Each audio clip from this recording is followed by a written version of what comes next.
남편이 세상을 떠난 지 몇 달이 지났어요. 시어머니는 저에게 검은 옷만 입으라고 하셨어요. 어느 날 시어머니 말씀대로 옥상에 올라가 빨래를 널고 있었는데 갑자기 비가 쏟아졌어요. 저는 흠뻑 젖었고 옷이 몸에 달라붙었어요. 그때 시동생이 저를 뚫어지게 바라보고 있었어요. 그 사실을 시어머니께 말씀드렸지만 오히려 저를 때리셨어요. 그런데 어느 밤 시동생이 제 방에 들어와 그런 짓을 했어요. 저는 너무 끔찍했고 완전히 지쳐버렸어요. 안녕하세요. 저는 정민입니다. 왠지 모르게 마음이 편안해졌어요. 오빠는 퇴근하고 집에 오면 늘 피곤해 보였지만 저를 보면 얼굴이 환해졌죠. 정민이 널 지킬 수 있어서 난 정말 복받은 사람이야. 그 한마디가 제 마음에 아주 조용하고 깊은 사랑으로 퍼졌어요. 형수님의 말투에는 늘 꿀처럼 달콤한 온기가 있었고 그 온기는 제 마음의 오래된 상처들을 천천히 감싸 안아주었어요. 매주 일요일은 특별한 날이었어요. 오빠는 그날만큼은 꼭 저와 시간을 보냈어요. 그런 하루 오빠가 형수님에게 조용히 말했죠. 정민이 웃으면 세상이 다 환해지는 것 같아. 형수님도 환히 웃으며 말했어요. 그래요. 정민이 웃음이 오래도록 지켜졌으면 좋겠어요. 우리가 살아가는 이유는 바로 그 웃음을 위해서니까요. 형수님은 가끔 제 옆에 앉아 이렇게 기도하셨어요. 이 아이가 고개를 숙이지 않아도 되는 인생이길 바랍니다. 그 기도를 들을 때마다 저는 마음이 조용히 따뜻해졌어요. 제 어린 시절은 어쩌면 너무도 조심스럽게 지나가 버렸지만 그 안엔 깊고 잔잔한 사랑이 가득했어요. 형수님은 작고 사소한 기념일에도 저를 위한 선물을 꼭 준비해 주셨고 오빠는 제 생일이면 늘 케이크를 직접 들고 와주셨어요. 지금 이 이야기를 떠올리면서도 눈시울이 뜨거워져요. 그날들의 향기와 온도는 아직도 제 마음 깊은 곳에 살아있어요. 사라진 시간은 다시 돌아오지 않겠지만 그 따뜻한 기억들만은 제 영혼에 오래도록 남아있을 거예요. 오빠 진우의 따뜻한 사랑과 형수 지영의 품, 그리고 조용한 기도들. 그 모든 것들이 제 삶을 안전하고 잔잔하게 이끌어 주었어요. 마치 누군가 조용히 책장을 넘기듯 하루하루가 부드럽게 흘러갔죠. 그러던 어느 날 제 인생의 페이지가 조금씩 바뀌기 시작했어요. 익숙한 집, 익숙한 사람들, 변한 건 없었는데 사람들의 시선과 말들이 슬며시 미래라는 단어를 향해 가고 있다는 걸 느꼈죠. 형수님은 가끔 책상 위에 놓인 제 졸업장과 자격증을 천천히 훑어보시곤 조용히 미소 지으셨어요. 정민아, 너 정말 열심히 했구나. 저는 고개를 살짝 숙이며 대답했죠. 다 형수님이랑 오빠 덕분이에요. 저 혼자였다면 아무것도 못했을 거예요. 하지만 그날은 어쩐지 분위기가 달랐어요. 점심 무렵 모두 자기 일에 집중하고 있던 고요한 시간. 형수님이 조용히 저를 보셨고 저는 왠지 모르게 시선을 피하고 말았어요. 무슨 이야기를 하시려는 건지 이미 마음속으로 느끼고 있었죠. 하지만 모르는 척 일부러 더 천진한 표정을 지었어요. 무슨 이야기예요, 형수님? 형수님은 조용히 웃으며 말하셨어요. 아이고, 그렇게 순진한 척 하지 마, 결혼 이야기야. 그 말을 듣고 저는 손에 쥔 차를 한 모금 마신 뒤 멍하니 창밖을 바라보았어요. 아직은, 그리고는 더 이상 말을 잇지 못했어요. 마음속 어딘가에 이상한 떨림이 있었어요. 모든 여자들이 언젠가 마주하게 되는 그 기로, 새로운 환경으로 나아가야 한다는 막연한 불안함과 동시에 이상하게 설레는 감정. 그 낯선 기분이 저를 감쌌죠. 며칠 뒤 저녁 무렵 오빠가 조용히 말을 꺼내셨어요. 지영이 친구네 친척이야. 미국에서 일하는 가족인데 그 집에 민우라는 사촌 동생이 있어. 너 또래고 성실한 친구야. 저는 순간 멈칫하며 형수님을 바라봤어요. 형수님의 얼굴엔 어떤 감정도 담기지 않은 조용한 평온함이 있었죠. 그 사람, 제가 어떤 사람인지 알고 있어요? 오빠는 부드러운 목소리로 대답하셨어요. 응. 오래전부터 너에 대해 얘기 들었다더라. 민우 본인이 너한테 관심 있어 한 건 아니고 그냥 가족들이 자연스럽게 알게 된 것 같아. 사실 처음엔 조금 이상했어요. 어떤 남자가 나를 알고 있는데 나는 그 사람에 대해 아무것도 모른다는 사실. 하지만 곧 생각이 바뀌었어요. 가족을 통해 이어지는 인연이라면 왠지 더 믿을 수 있지 않을까 하는 생각이 들었죠. 이틀 뒤 민우가 어머니와 함께 우리 집에 인사를 왔어요. 저는 2층 방에 조용히 앉아 있다가 어쩔 수 없이 내려갔어요. 너의 의사가 더 중요하단다. 형수님이 그렇게 말해주셨기에 마음을 가다듬고 거실로 향했어요. 그 사람, 민우는 조용히 소파에 앉아 있었어요. 말이 없었지만 단정하고 차분한 인상이었고 눈빛엔 묘한 평온함이 느껴졌어요. 어쩐지 숨을 크게 쉬게 만드는 사람이랄까. 그가 저를 향해 조심스레 미소 지었고 저도 살짝 눈을 피하며 고개를 끄덕였어요. 어색하지만 따뜻한 그 순간 뭔가 흐름이 시작되고 있다는 느낌이 들었죠. 뒷자리에서 어머님이 조용히 물으셨어요. 그 친구는 지금 뭐 하고 있대니? 형수님이 대답했어요. 엔지니어래요.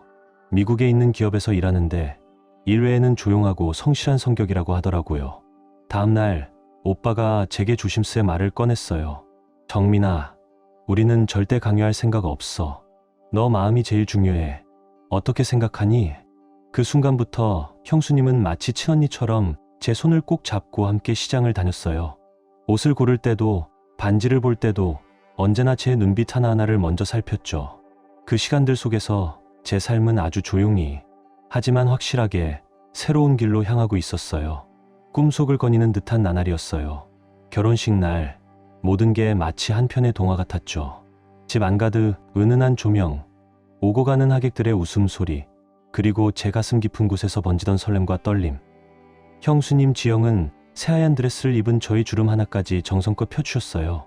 오늘은 내가 세상에서 제일 예쁜 사람이야, 정민아. 그 말에 마음이 괜히 울컥했죠.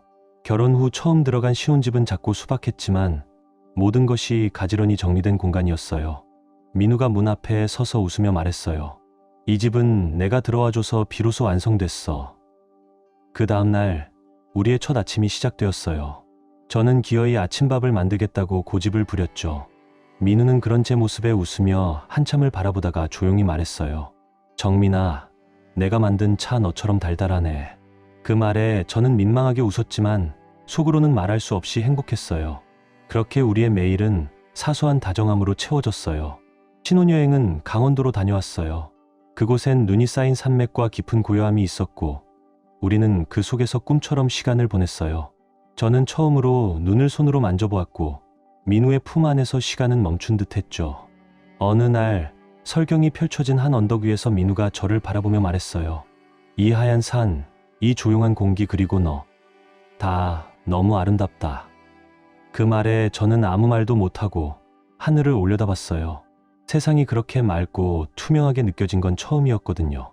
작은 찻집에 앉아 손을 녹이며 차를 마셨고 근처에 놀던 아이들에게 사탕을 나눠줬어요. 그 순간 행복이라는 단어가 가슴속에 천천히 내려앉았어요. 민우와 함께한 모든 시간이 새로웠고 따뜻했어요. 민우는 정말 섬세한 사람이었어요. 제가 잠꼬대를 하면 아침에 살짝 장난스럽게 물어보곤 했죠. 어젯밤엔 무슨 꿈을 꿨길래 그렇게 중얼거렸어? 가끔 밤에는 책을 읽어주기도 했고 가끔은 음악을 틀어두었어요. 어느 날 들려온 음악은 너무 슬픈 멜로디였어요. 저는 살짝 인상을 찌푸리며 말했죠. 이 노래 왜 이렇게 가슴 아프게 들려? 그러자 민우는 조용히 말했어요. 기억해줘. 혹시라도 내가 너를 아프게 한 날이 오면 그 누구보다 먼저 내가 너를 안아줄게. 그 말을 듣고 나서 저는 처음으로 이 사람과 함께라면 정말 어떤 순간도 견딜 수 있겠다는 생각이 들었어요. 그 무렵 오빠 진우와 형수 지영은 미국으로 이민을 결심했어요. 오빠가 일하는 회사에서 새 지사를 열게 되었고 그곳의 총괄 책임자로 발령을 받은 거였죠. 그 소식을 들은 저녁 오빠가 조용히 말했어요. 우리가 너를 위해 해줄 수 있는 모든 걸 했다고 생각해. 이제는 우리가 새로운 길을 가야 할 때인 것 같아. 하늘도 아마 우리를 도와줄 거야. 두 사람이 떠난 뒤 집은 조금 허전했지만 민우는 그 빈자리를 단단하고 따뜻하게 채워주었어요. 그가 곁에 있다는 사실 하나로도 저는 전혀 외롭지 않았어요. 어느 저녁 저는 부엌에서 조용히 반찬을 준비하고 있었어요. 그런데 등 뒤에서 따스한 기운이 다가와 살며시 제 허리를 감싸 안았죠. 정민아, 내가 준비했어. 민우였어요. 그가 건넨 작은 상자 안엔 섬세하게 만든 목걸이가 들어있었어요. 목걸이에는 제 이름 정민이 고운 필체로 새겨져 있었죠. 작은 수공예의 가게에서 봤어. 내 이름을 보자마자 꼭 너 같다는 생각이 들었어. 저는 망설이지 않고 그것을 목에 걸었고 조용히 말했어요. 이젠 이거 절대 안 뺄 거야. 민우는 환하게 웃으며 말했어요. 그럼 나도 약속해. 너도 절대 내 마음에서 빠지지 않게 해줘. 제가 장난스럽게 말했죠. 그럼 내가 먼저 나갈 기회를 줘야지. 그때 민우는 한참을 웃었고 저도 따라 웃었어요. 그 순간 마음속 깊은 곳에서 이런 생각이 스치듯 들었어요. 세상 모든 여자가 이렇게 쉽게 사랑을 받을 수 있을까? 하지만 그땐 알지 못했어요. 운명이 저를 위해 어떤 페이지를 준비하고 있었는지. 그저 민우와 함께 있는 지금이 따뜻하고 충만했을 뿐이에요. 아침의 차, 저녁의 대화, 밤의 웃음들. 결혼 후 6달이 흐르려던 그 시기. 민우와 함께 보내는 하루하루는 모두 새로운 느낌이었고 조용한 기쁨이 가득했어요. 민우는 삶을 단순하고 정직하게 사는 사람이었어요. 그런 민우 곁에서 저도 점점 단단해졌죠. 그 무렵 몸에 이상한 변화가 찾아왔어요. 자주 피곤했고 이유 없이 어지럽고 아무 것에도 집중이 되지 않았어요. 처음엔 단순한 피로라고 생각했지만 병원에서 들은 말은 전혀 다른 것이었어요. 축하드립니다. 임신하셨어요. 그 순간 저는 의사 선생님을 바라보다가 천천히 민우 쪽으로 고개를 돌렸어요. 머릿속이 멍해졌고 숨이 막히는 듯 했죠. 하지만 민우는 미소를 지으며 자리에서 일어나 제 이마에 조용히 입을 맞췄어요. 이게 내 인생 최고의 선물이야. 그 이후로 모든 것이 달라졌어요. 우리 집은 갑자기 아기 장난감 이야기로 가득해졌고 작은 방에는 이미 아이를 위한 상상이 가득 차기 시작했어요. 민우는 밤마다 인터넷으로 아기 이름을 검색했고 매일 아침마다 새로운 이름을 제게 물었어요. 정민아, 이 이름 어때? 제가 웃으며 말했죠. 우선 아들인지 딸인지부터 알아보자. 그러자 민우는 손을 저으며 말했어요. 아니야, 난 딸이었으면 좋겠어. 우리 작은 인형처럼 예쁜 딸. 그렇게 9달은 정말이지 눈 깜짝할 새에 흘러갔어요. 민우는 모든 산부인과 검진에 함께했어요. 제 불안과 두려움을 다 알아차리고 먼저 달래주곤 했죠. 그는 작은 다이어리를 준비해 주었어요. 그 안에는 매주 제 감정과 민우가 해준 말들, 우리의 소망들이 하나씩 적혀 있었어요. 어느 날 민우가 조용히 말했죠. 나중에 우리 딸이 커지면 이걸 꼭 읽게 해주고 싶어. 우리가 얼마나 간절하게 기다렸는지 그 아이도 알아야 하니까. 그리고 드디어 그날이 왔어요. 진통이 시작되었고 병원으로 실려갔어요. 그 모든 과정은 흐릿하게만 기억나요. 울음소리, 긴장된 숨소리, 조명이 희미하게 깜빡이던 분만실. 딸아이의 첫 울음이 들린 순간 기적처럼 세상이 멈췄어요. 그런데 바로 그때 휴대폰이 울렸어요. 그리고 그 안의 목소리는 민우가 돌아오지 못했어요. 그 순간 제 손에서 핸드폰이 떨어졌어요. 모든 소리가 사라졌고 숨이 멎었어요. 저는 엄마가 되었고 같은 날 과부가 되었어요. 병원 침대 위에 누워 있었지만 몸은 움직일 수 없었어요. 딸은 제 옆에 있었지만 눈을 마주치기도 어려웠어요. 민우와 함께 만들었던 그 집. 이젠 숨 쉬기조차 버거운 공간이 되어버렸죠. 장례식 날 집 안은 통곡으로 가득 찼어요. 그의 어머니, 여동생들, 그리고 이웃들까지 모두가 주저앉아 울부짖었어요. 하지만 저는 아무 말도 아무 소리도 낼 수 없었어요. 심장만이 조용히 아프게 울고 있었어요. 민우는 하얀 천에 얼굴을 덮은 채 고요히 누워 있었어요. 움직이지 않는 그의 모습 앞에서 제 심장은 점점 느려지고 숨조차 제대로 쉴 수 없었죠. 다리가 풀리고 몸의 감각은 모두 사라졌어요. 무너져 내리는 마음을 간신히 붙잡고 딸아이를 품에 꼭 안았어요. 작은 그 아이의 체온만이 그날 제 유일한 온기였어요. 그 숨결, 그 조그마한 손가락이 제 심장에 조용히 다시 박동을 일으켰죠. 그래, 아직 나는 이 아이의 엄마니까. 민우의 마지막 배웅을 준비하는 시간은 마치 세상의 종말 같았어요. 집 안은 울음으로 가득했고 동네 사람들까지 함께 오열했어요. 민우의 여동생들은 땅에 주저앉아 울부짖었고 어머니는 아들을 부르며 하늘을 원망하셨죠. 그 가운데 저는 그저 조용히 침묵 속에 앉아 있었어요. 눈물조차 흐르지 않았어요. 너무나 깊은 상실 앞에서는 오히려 아무 감정도 느껴지지 않더라고요. 장례식이 끝나고 모든 것이 다시 일상으로 돌아가는 듯 보였지만 제 일상은 완전히 멈춰버렸어요. 민우가 함께 꾸민 집은 더 이상 따뜻하지 않았고 딸아이의 웃음소리조차 메아리처럼 공허하게 들렸어요. 며칠 뒤 오빠 진우와 형수 지영이 먼 길을 마다하지 않고 한국으로 돌아왔어요. 현관 앞에서 오빠는 한참을 멈춰 서 있었어요. 그의 눈은 마치 민우를 찾는 듯 마당과 벽을 천천히 훑고 있었죠. 형수님은 저를 꼭 껴안았어요. 아무 말도 하지 않았지만 그 포옹 안에는 수많은 말이 담겨 있었어요. 그날 밤 모두가 조용히 식사를 마친 뒤 오빠가 제 방으로 찾아왔어요. 정민아, 너를 이렇게 두고 떠나는 건 마음이 너무 아프다. 우리랑 같이 미국으로 가자. 거긴 우리도 있고 너 혼자 외롭지 않을 거야. 저는 고개를 살짝 떨구며 대답했어요. 이 집은 민우와 함께 만든 곳이에요. 그의 흔적이 곳곳에 남아있어서 그 아래에서 살아가고 싶어요. 오빠는 조용히 고개를 끄덕였고 형수님은 문 밖에서 지켜보다가 조용히 들어와 말했어요. 그럼 정민아, 우리가 가기 전에 이거 받아. 혹시 필요할 때 쓰도록 조금 모아둔 돈이야. 저는 고개를 저으며 말했어요. 돈이 아니라 오빠의 믿음이 필요해요. 형수님은 제 옆에 앉아 조용히 말했어요. 그럼 한 가지만 부탁할게. 너 자신을 잃지 않게 조금이라도 바깥 공기를 쐬고 가끔은 울어도 돼. 하지만 절대로 멈추지 마. 다음 날 두 사람은 떠날 준비를 하셨어요. 짐을 정리하던 오빠는 문득 제게 말했어요. 결정은 너한테 맡길게. 우리는 매일 너를 위해 기도할 거야. 괜찮아질 거라고 믿고 있어. 형수님은 저를 다시 안으며 말했어요. 정민아, 넌 정말 강한 아이야. 하지만 너무 오래 강하려고만 하지 마. 사람은 때때로 약해져야 버틸 수 있어. 그러던 어느 날 시어머니 전 여사는 더 이상 저를 딸이라 부르지 않았어요. 예전에는 우리 며느리라고 하며 따뜻하게 말해주시던 분이었는데 이제는 제 방문을 밖에서 잠그라고 하셨어요. 과부는 밖을 나도는 법이 없어. 조용히 있어. 그 말에 저는 가슴 깊은 곳에서 차가운 의문이 일었어요. 과부가 된다는 건 슬픔만으로는 부족한 일인가? 왜 벌처럼 느껴지는 걸까? 하지만 저는 말하지 않았어요. 오직 딸아이만이 저를 숨쉬게 하는 존재였어요. 그렇게 저는 하루 종일 방 안에서만 지냈어요. 빛도 잘 들지 않는 사방의 벽 속에서 아이와 둘이 조용히 시간을 흘려보냈죠. 그 와중에도 큰형수, 민정 언니는 가끔 방 문 앞에 와서 속삭이듯 물어봤어요. 필요한 거 있으면 말해, 정민아. 괜찮아요, 언니. 다 있어요. 저는 늘 그렇게 대답했지만 그건 거짓이었어요. 가끔 시어머니가 방문을 열고 들어오셔서 딸아이를 조용히 바라보다가 말없이 한숨을 쉬고 나가셨어요.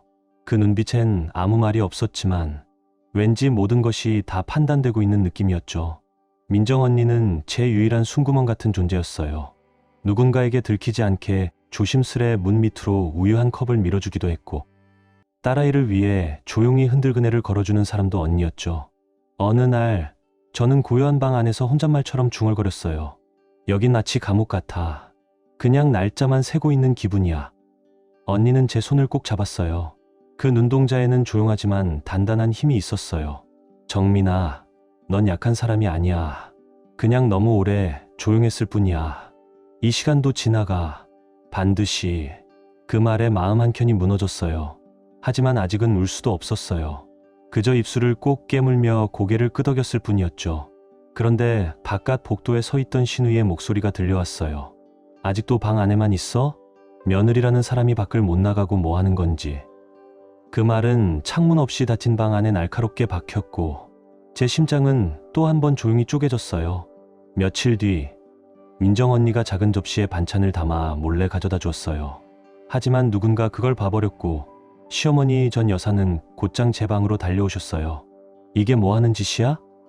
혼자 외롭지 말라고 저러는 거야? 내가 진짜 이 집의 며느리라고 생각하는 거야? 그 무렵 집안일을 도와주던 아주머니도 어느 날 갑자기 해고되었어요. 이젠 집안에 특별한 일이 없어. 내가 다 하면 되겠지. 그 말은 곧 모든 일의 짐을 제게 넘기겠다는 선언이었죠. 청소, 빨래, 밥, 설거지, 딸아이 돌보는 것까지. 제게 남겨진 건 책임이라는 이름의 무게뿐이었어요. 그러던 어느 날 민정 언니가 조용히 제게 새하얀 스카프를 건넸어요. 이거 먼저 기도하고 챙긴 거야. 이제 넌 다시 살아야 해. 조금씩이라도 괜찮아. 그 말을 들었을 때 눈물은 흐르지 않았어요. 대신 가슴 한가운데에 돌덩이 하나가 내려앉는 듯 했죠. 무거운 현실이 조용히 온몸을 감싸고 있었어요. 저는 시어머니에게 조심스럽게 말했어요. 어머님, 잠시 마당에 나가도 될까요? 햇볕이라도 좀 쬐면 마음이. 전 여사는 저를 천천히 위아래로 훑어보더니 냉랭하게 말했어요. 아직은 그럴 시간이 아니야. 너한텐. 다음 날 아침 시어머니는 식사 후 일하러 온 아주머니를 문 앞에서 막아 세웠어요. 이젠 오지 않으셔도 돼요. 그 일하던 사람 이제 다 할 수 있어요. 아주머니는 놀란 눈으로 저를 바라봤고 저는 그저 고개를 천천히 끄덕였어요. 그녀는 조용히 돌아섰고 그날부터 집안의 모든 일이 제 몫이 되었어요. 아침엔 밥을 하고 점심엔 딸아이를 재우고 저녁엔 설거지, 빨래, 청소까지. 그러다 어느 날 국을 끓이던 중 화력이 너무 세졌고 손을 대고 말았어요. 비명을 지르진 못했지만 본능적으로 작게 신음을 내뱉었어요. 그 소리를 들은 전 여사가 부엌으로 달려왔어요. 이제 시작인데 벌써 이래서야. 너야말로 남편 죽이고 집안 기세만 키운 여잔 줄 알았어. 내가 남편한테 떠받들여진 것도 모자라서 이젠 누굴 조종하려고 하는 거야? 그 순간 민정 언니가 조용히 다가와 제 손에 물을 적신 천을 올려주었어요. 그리고 조심스럽게 붕대를 감아주며 아무 말도 하지 않았어요. 저도 아무 말도 하지 않았죠. 그저 조용히 다시 집안일을 하러 갔어요. 그리고 다음 날 신우이가 조용히 지나가다 말했어요. 와, 이런 날도 오는구나. 예전엔 그저 멍하니 있더니 이제는 집안일을 다 하네. 그 말은 마치 칼날처럼 등에 박혔고 마음속 어딘가가 또 한 번 찢어졌어요. 하지만 저는 여전히 조용히 고개를 숙였어요. 이전까지 저는 늘 조용하고 수수한 옷차림만 고집했어요. 하지만 그날은 민정 언니가 건네준 연한 분홍빛 한복 원피스를 입었죠. 아주 특별한 옷도 아니었고 화려한 것도 아니었어요. 그저 오랜만에 거울을 보고 싶었어요. 그 순간 방문이 벌컥 열리더니 시어머니 전 여사가 분노에 찬 눈으로 들어오셨어요. 뭐? 이게 내 꼴이냐? 그동안 그렇게 앓는 소리 하더니 이제 와서 색 있는 옷이나 입고 있네? 하얀색 입는 날은 끝났다고 이제 뭐 좀 부려볼 참이냐? 저는 놀라 손을 모으고 말했어요. 어머님, 이건 그냥 민정 언니가. 민정이? 이제 그 애가 이 집에서 결정하는 거냐? 아직 이 집엔 내가 있어. 과부가 된 여자가 입을 색은 오직 흰색뿐이야. 다른 건 필요 없어. 그녀의 말은 날카롭게 박혔고 저는 천천히 옷을 갈아입었어요. 거울 앞에 서서 새하얀 옷을 다시 걸치며 조용히 속삭였어요. 정민아, 넌 지금 누구로 살아가고 있니? 그날 이후 집안일은 점점 더 제게 쌓여갔어요. 아침에 식사를 준비하고 점심엔 설거지와 빨래, 딸아이를 안고 걸레질을 하고 저녁에는 다시 한번 주방에서 분주하게 움직였어요. 어느 날 밀가루가 떨어져 반죽을 할 수 없었어요. 저는 조심스럽게 신우이에게 말했죠. 혹시 근처 가게에서 밀가루 좀 사다 줄 수 있어? 딸을 혼자 둘 수가 없어서. 그녀는 눈살을 찌푸리며 말했어요. 우리가 이제 내 하인이야? 남편 죽은 지 몇 달 됐다고 이제 명령까지 하네? 그게 아니라 그냥 부탁. 입 다물어. 내 위치나 알아. 과부가 말이 많으면 복이 달아나. 바로 그때 시어머니가 주방으로 들어왔어요. 앞으로 이 집에서 살고 싶으면 입 닫고 손만 바삐 놀려. 남편 없는 여자의 유일한 기둥은 일이야. 그게 내 존재 이유야. 저는 고개를 끄덕이며 조용히 밀가루 봉지를 들고 직접 가게로 나갔어요. 그 길은 짧았지만 마음은 더없이 무거웠어요. 가는 길에 오래된 이웃 아주머니가 마주쳤어요. 어머, 정민 씨가 직접 나오다니. 애는 어쩌고? 혼자 뒀어? 집에 다른 분들이 계세요. 저는 짧게 인사하고 발걸음을 재촉했어요. 그날 밤 민정 언니가 저를 조용히 식탁으로 불렀어요. 아이들과 함께 저녁을 먹으며 잠시나마 마음이 편해졌죠. 언니는 말했어요. 정민아, 가끔은 너 자신을 위한 시간도 가져야 해. 잠깐이라도 괜찮아. 그 말은 마음에 잔잔히 울렸고 다음 날 아침 저는 다시 바쁜 일상으로 돌아갔지만 민정 언니의 말이 마음 한구석에 따뜻하게 남아 있었어요. 그날도 시어머니의 차가운 말투, 신우이의 날 선 눈빛은 여전했어요. 하지만 저는 밤이 되면 단 10분이더라도 언니와 나누는 차 한 잔을 기다리게 되었죠. 어느 날 딸아이를 품에 안고 조용히 창밖을 바라봤어요. 만약 이 모든 걸 딸이 겪게 된다면 난 과연 어떤 엄마가 되어야 할까? 그 질문은 제 마음 깊은 곳에서 스며들었어요. 나는 지금 참고 있는 걸까? 아니면 견디고 있는 걸까? 딸아이의 눈동자 속에서 한때 내 얼굴에도 머물렀던 빛을 찾고 있었어요. 그날 아침 하늘은 잔뜩 흐려 있었어요. 먹구름이 몰려왔고 바람엔 습기가 잔뜩 실려 있었죠. 저는 일찍 일어나 하루를 시작했어요. 아이들의 유니폼을 다려야 했고 세탁을 마친 옷가지들을 널어야 했어요. 이 모든 일은 조용히 아무도 모르게 제 몫이었죠. 전 여사가 저를 부르셨어요. 정민아, 빨래 끝났으면 옥상에 좀 널어. 민정이는 자게 놔두고. 어머님, 저도 시끄럽게 움직이지 않았어요. 조용히 다 했어요. 말을 아끼며 계단을 오르는데 그곳에는 기훈 씨가 있었습니다. 그의 시선은 왠지 모르게 불편하고 묘했어요. 저는 아무 말 없이 빨래를 널고 방으로 내려왔지만 심장은 이상하게 빨라지고 있었어요. 얼마 후 민정 언니가 제 방으로 찾아왔어요. 저는 조용히 말했어요. 언니, 오늘 옥상에서 기훈 씨가 절 이상하게 봤어요. 언니는 잠시 멈칫하더니 놀란 눈으로 저를 바라봤고 곧 시어머니에게 이 사실이 전해졌어요. 전 여사는 얼굴이 붉어지며 소리치셨어요. 무슨 소리야 그게? 내 아들을 그런 식으로 몰아가? 부끄러운 줄 알아야지. 그리고 시누이들이 주변을 둘러싸며 비아냥거렸어요. 이번엔 기훈 오빠야? 하긴 내 남편도 오래 못 살더니 이젠 다른 사람 눈독이냐? 드라마 찍니? 비 오는 날 하얀 옷 입고 옥상에 올라간 것도 다 계산한 거지. 그 순간 전 여사는 제 옷을 잡아당기며 말했어요. 이 옷 벗어. 똑바로 입어. 얌전히 살아. 예의 좀 배우고. 민정 언니가 말렸어요. 어머님, 그만하세요. 애도 보고 있어요. 하지만 전 여사는 차갑게 말했어요. 그게 문제야. 저 아이도 저 엄마처럼 될까봐 두려워. 그 말에 저는 옷을 꼭 움켜쥐며 생각했어요. 이제 무엇이든 혼자 견뎌야 해. 이 집에서 이 마음으로 살아가야 해. 그날 밤, 방 안에서 문을 걸어 잠갔어요. 커튼이 흔들릴 때마다 혹시 다시 나타나지 않을까? 불안감이 밀려왔어요. 밥때가 되어도 내려가지 않았고 시어머니가 문을 두드리며 소리쳤지만 저는 침묵했어요. 나는 잘못한 게 없는데 왜 이게 나에게 돌아오는 벌이어야 하지? 그렇게 시간이 흘러 새벽 3시쯤, 익숙한 시간, 항상 딸아이에게 우유를 주기 위해 일어나는 시간. 하지만 그날은 우유도 준비하지 못했어요. 방 안은 어둑했고 저는 어둠 속에서 딸을 품에 안고 있었어요. 그때 조용히 방문 손잡이가 돌아갔어요. 저는 숨을 죽였어요. 문이 천천히 열리고 기훈 씨가 방 안으로 들어왔어요. 자고 있는 거 아니면 잠깐 이야기 좀 해도 될까? 그 목소리는 낮았지만 무언가 불편했어요. 이런 시간에 남의 방에 들어오는 게 말이 되세요? 더군다나 저 과부예요. 그는 천천히 말했어요. 민우는 이제 없잖아. 넌 혼자잖아. 누군가 곁에 있어줘야 하지 않아? 그만하세요. 당신은 제 남편의 동생이에요. 무슨 말씀이세요, 지금?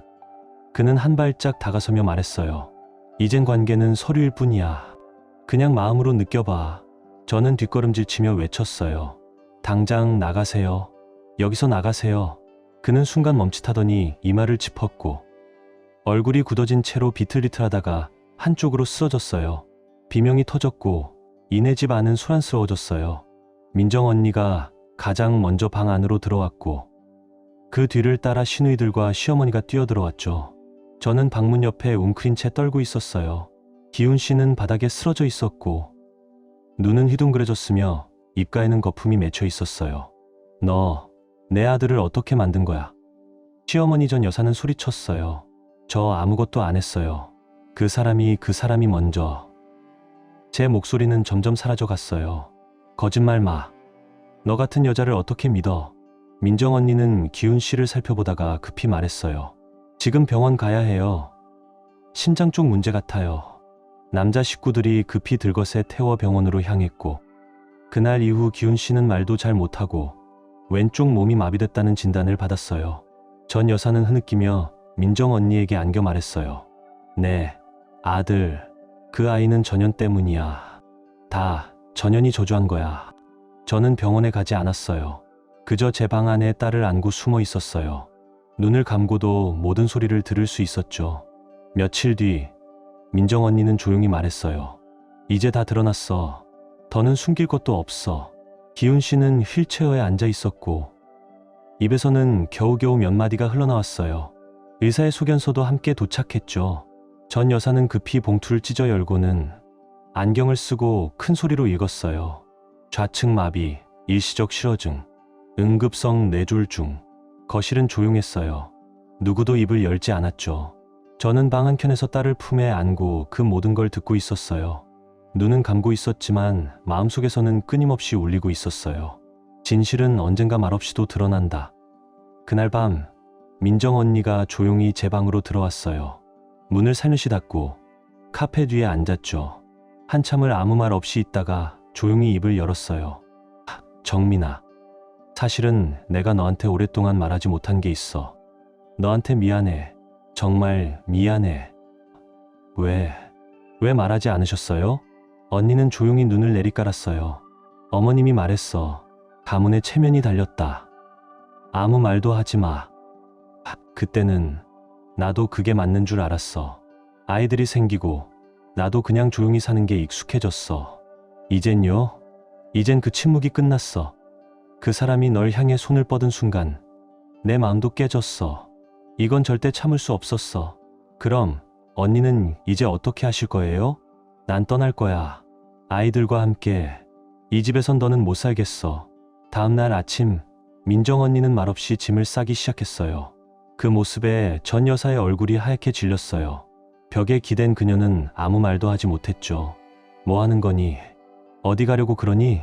전 여사는 민정 언니의 짐 꾸리는 손을 보며 떨리는 목소리로 물었어요. 그 아들, 어머님이 평생 감싸 안았던 그 사람 때문에 지금 이 지경이 된 거예요. 저는 더 이상 못 버티겠어요. 기훈이는 아픈 몸이야. 이제 너밖에 없잖니. 얘 좀 부탁한다. 두 손을 모아 애원하듯 말했지만 민정 언니는 고개를 천천히 저으며 말했어요. 아이들을 위해서예요. 더 이상 이 집에서 이런 걸 보게 하고 싶지 않아요. 여자가 어떻게 참고 사는지만 배우게 하고 싶지 않아요. 민정 언니가 떠난 후 집안은 정적만 가득했어요. 시어머니는 가끔 제 방문 앞에서 망설이다 돌아갔고 민정 언니에게 전화도 했지만 받지 않았어요. 며칠 뒤 그녀가 조용히 방에 들어왔어요. 목소리는 처음으로 부드러웠어요.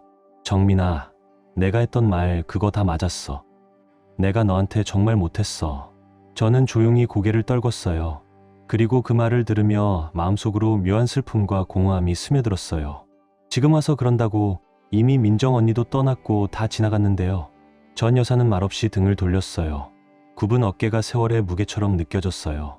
그날 이후 그녀의 눈가엔 늘 눈물이 맺혀 있었어요. 기훈 씨는 휠체어에 앉아 마당에서 노는 아이들을 바라봤지만 그 웃음소리는 닿지 않았어요. 그는 조용히 고개를 숙이고 있을 뿐이었어요. 저는 더 이상 방 안의 벽만 바라보지 않았어요. 민정 언니도 떠났고 이대로 살면 제 딸도 똑같은 공기 속에서 자랄 거라는 걸 깨달았어요. 그건 절대 원하지 않았어요. 언젠가 전 여사가 제 방에 들어왔어요. 손에 낡은 사진첩을 들고 계셨어요. 이건 민우 사진이야. 내가 간직해도 좋을 것 같아서. 사진첩을 열자 민우의 웃는 얼굴이 살아 움직이듯 선명했어요. 한 장의 사진 구석에 적힌 글이 보였어요. 정민이와 함께한 매일이 나에겐 가장 큰 기쁨이었다. 가슴 깊은 곳에서 뭔가 무너졌어요. 그래서 넌 지금 뭘 하려는 거니? 제 딸의 몫을 지키고 싶어요. 민우의 딸이니까요. 이 집에서 세상에서 가져야 할 권리를요. 유산을 말하는 거니? 네. 민우의 법적인 상속인으로서 그 권리를 정당하게 받고 싶어요. 그리고 그걸로 저와 제 딸의 삶을 다시 시작하려고 해요. 그녀는 아무 말 없이 고개를 끄덕였어요. 며칠 뒤 저는 오빠에게 연락해 법적 절차를 시작했어요.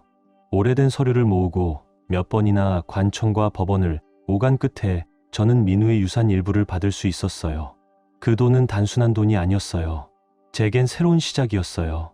저는 그 돈으로 작은 학원을 열기로 했어요. 배우지 못한 여성들, 의지할 곳 없는 아이들이 함께 배우고 스스로를 다시 세울 수 있는 곳. 저는 그 학원의 이름을 민우 배움터라 정했어요. 첫날 단 3명이었어요. 12살 고아 소녀 하나, 술에 찌든 남편을 잃은 젊은 여인 하나, 그리고 희망을 품은 눈을 가진 엄마 하나. 그리고 그날 또 한 소녀가 왔어요. 계모에게 쫓겨난 채 아무런 짐도 없이. 눈빛만으로도 지친 아이였어요. 저는 조용히 물 한 잔 건네며 말했어요. 이곳은 단순히 공부하는 곳이 아니야. 여기선 용기도 함께 배워야 해. 혼자가 아니라는 걸 알게 해줄게. 시간이 흘러 학원은 점점 더 커졌어요.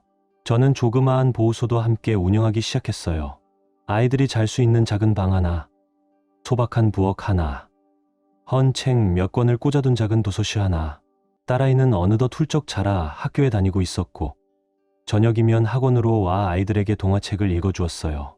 그러던 어느 날 전 여사가 학원 앞에 나타났어요. 휠체어에 기훈 씨를 태운 채 말없이 서 있었죠. 여기가 그 학원이구나. 그녀가 낮게 말했어요. 다들 말하더라. 여긴 희망을 배울 수 있는 곳이라고. 마음이 편안해진다고. 저는 문 앞에 조용히 섰어요. 그리고 담담히 말했죠. 이곳은 마음이 깨끗한 사람이라면 누구든 들어올 수 있는 곳이에요. 무언가 배우고 싶고 변화하고 싶다면요. 기훈 씨는 여전히 말을 잘하지 못했어요. 하지만 눈빛으로 느낄 수 있었어요. 무언가 말하고 싶다는 듯한 눈. 그게 사과일지 후회일지. 저는 조용히 말했어요. 용서는 마음으로 하는 거예요, 어머님. 하지만 제 마음엔 아직 상처가 남아있어요. 시간이 약이라고 하죠. 그렇지만 상처는 흔적을 남기는 법이에요. 그날 전 여사는 더 이상 아무 말 없이 돌아갔어요. 그리고 저도 기다리지 않았어요. 이젠 누군가의 인정이 필요하지 않았거든요. 딸아이가 제 손을 잡고 안으로 이끌며 말했어요. 엄마, 오늘 나 영어시 읽었어. 다들 박수 쳐줬어. 저는 아이를 안아주었어요. 그래, 그걸로 충분해. 너의 아빠도 하늘에서 웃고 있을 거야. 그때 나는 깨달았어요. 나는 이제 진실 위에 서 있어요. 약하지도 않고 외롭지도 않아요. 스스로를 지켜냈고 이젠 누군가에게 쉼터가 되어줄 수 있는 사람으로 서 있어요. 학원은 매일 아침 시작되기 전 여사는 기훈 씨를 휠체어에 태워 문 앞에 데려다 앉혔어요. 기훈 씨의 눈은 지나가는 사람들을 따라갔어요. 어떤 사람은 못 본 채 지나갔고 어떤 사람은 잠시 멈춰 보았고 어떤 사람은 고개를 저으며 안타까운 눈빛으로 스쳐갔어요. 어느 날 동네 의사 선생님이 지나가다 멈췄어요. 전 여사가 급히 다가가 무릎 꿇듯 말했어요. 선생님, 제 아들 좀 도와주세요. 매일 고통 속에 살아가고 있어요. 의사 선생님은 조용히 기훈 씨를 바라보다 말했어요. 혹시 언젠가 누구에게 상처를 주려는 마음을 가졌던 건 아닐까요? 그게 지금 그를 짓누르고 있는 것 같습니다. 약은 마음이 살아있는 사람에게만 효과가 있다고. 그 말은 집 안구석구석에 메아리처럼 퍼졌어요. 이제 제 세상은 그 학원 속 작은 교실이었어요. 딸아이도 어느덧 초등학교 6학년이 되었어요. 가끔 제 옆에 다가와 묻곤 했죠. 엄마, 내일은 내가 이야기 읽어줘도 돼? 응. 모두 앞에서 말이야? 응. 엄마는 내 목소리 들을 거지? 매일 들을게. 매일이야. 이 배움터가 존재하는 한 내 딸아이의 목소리는 이 벽들 사이에서 계속 울려 퍼질 거예요. 그날은 토요일, 늦은 점심 무렵이었어요. 햇볕은 따뜻했고 딸아이는 제 곁에서 놀고 있었죠. 며칠 전 심은 새싹 하나에 매일 물을 주며 작은 희망을 키워가고 있었어요. 그날 아이가 갑자기 물었어요. 엄마, 이 나무 나처럼 클 수 있을까? 저는 미소를 지으며 고개를 끄덕였어요. 그럼 이 나무도 너처럼 햇살을 안고 자라날 거야. 그때였어요. 배움터 앞에 한 여자가 조심스럽게 서 있었어요. 그녀는 수줍게 물었죠. 여기 혹시 과부도 들어갈 수 있나요? 저는 천천히 그녀를 바라봤어요. 이곳은 품격과 존엄을 잃지 않은 사람이라면 누구든 머물 수 있는 곳이에요. 단순히 몸을 숨기는 곳이 아니라 다시 시작할 수 있는 곳이죠. 그녀를 안으로 데려와 물을 건넸고 텅 빈 작은 방 하나를 보여줬어요. 여기가 당신의 방이에요. 머물고 싶을 때까지 있어도 좋아요. 딸아이가 제 귀에 속삭였어요. 엄마 정말 멋진 사람이야. 저는 고개를 저으며 말했어요. 나는 그냥 조금의 도움을 줄 뿐이야. 어느 날 아침 동네 의사 선생님이 찾아왔어요. 손엔 오래된 학교 기록부가 들려 있었죠. 우리가 새로운 공간을 마련해야 해요. 아이들이 안정적으로 공부할 수 있도록. 당신의 학원을 그 중심으로 하고 싶습니다. 저는 말없이 고개를 끄덕이고 기록부에 서명을 했어요. 그리고 마음속으로 조용히 기도했어요. 아마 민우가 저 하늘 어딘가에서 미소 짓고 있을 거야.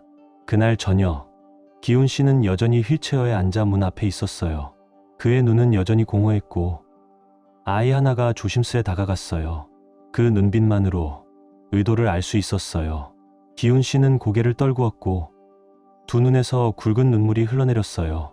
말은 하지 않았지만 마음의 울림은 전해졌어요. 저는 학원 옥상에 올라 그 모습을 조용히 지켜봤어요. 딸아이가 제 옆에 조용히 섰어요. 그 아이를 품에 안고 조용히 속삭였어요. 이제 괜찮아. 엄마는 너와 함께 있으니까. 세상이 준 아픔, 그 속에서도 피어난 용기와 희망, 그것이 이곳에서 자라나고 있어요. 그리고 저는 더 이상 약하지 않아요. 이제는 누군가의 인생을 바꿔줄 수 있는 사람이 되었어요. 오늘 이야기 끝까지 함께 해주셔서 진심으로 감사드립니다. 이처럼 따뜻하고 가슴을 울리는 이야기를 계속 듣고 싶으시다면 좋아요와 구독 잊지 말고 눌러주세요. 삶이 아무리 버거워도 우리에겐 다시 피어날 용기가 있습니다. 당신의 내일도 더 따뜻하고 단단하길 진심으로 응원합니다. 감사합니다.